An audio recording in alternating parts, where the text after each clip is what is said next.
नहीं, अचानक नहीं लिया। मैं देख रहा था मैं कि गंगा की धरती को, गंगा की जो धरती है, इसको अपवित्र करने की साजिश चल रही थी।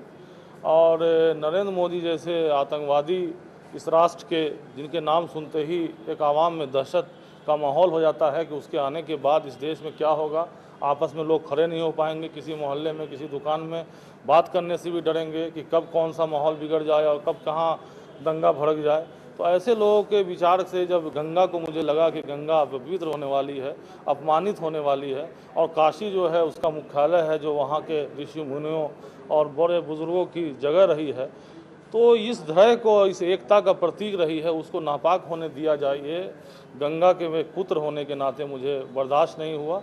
और मैंने इसलिए उनको वहाँ पे जा कर के और लड़ाई लड़ने का, उनके खिलाफ अपने विचारों को प्रकट करने का और विचार की लड़ाई लड़ने का, जिससे ये देश की इस एकता अखंडता को कायम किया सके और इस राष्ट्र के सारे भक्त जो देश प्रेमी है वो वहाँ इकट्ठा हो और ऐसे शख्स, ऐसे विचार को वहाँ से नस्ता नाबूद करके वहाँ से राम और रावण की लड़ाई के जैसे उनको सबक सिखाए।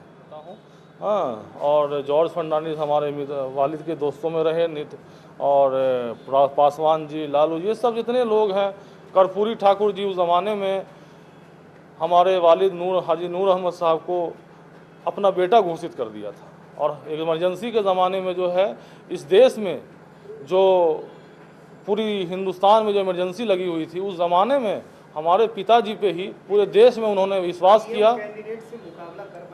तो मैं बता रहा हूं कि मेरी पृष्ठभूमि जो है, मेरा जो इतिहास है, वो लड़ने ही वाला रहा है, आंदोलन का ही रहा है।